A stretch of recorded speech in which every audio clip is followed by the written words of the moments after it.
Most people that get things on eBay and order them are gifts for themselves.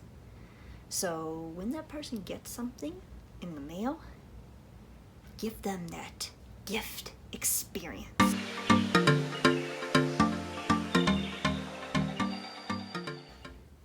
Today we're going to discuss packing up an item to ship on eBay.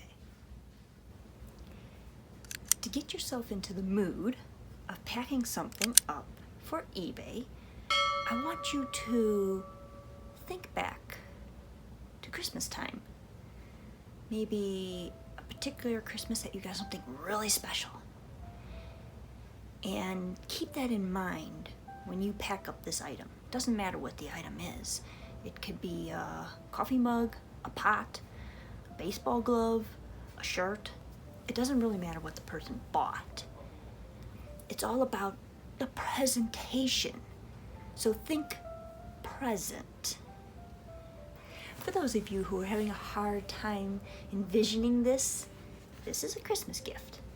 Very beautifully wrapped with a beautiful bow in a perfect little box.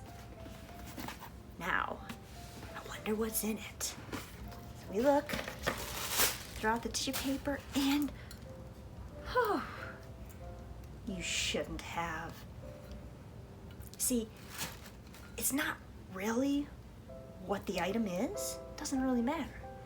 What matters is how it was presented. That's what really matters. So next time you pack something up on eBay, think of wrapping it, because it doesn't really matter what it is. What matters is the presentation, the how it was presented when the person gets it. Because most people that get things on eBay and order them are gifts for themselves. So when that person gets something in the mail, give them that gift experience, because you don't know. For all you know, that's something that they've been waiting for their whole entire life. You don't know. So pack it up in a pre-boxed, present way, so that when they open it up, they too feel like a kid on Christmas morning.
For those of you who have a hard time remembering Christmas, this is a gift.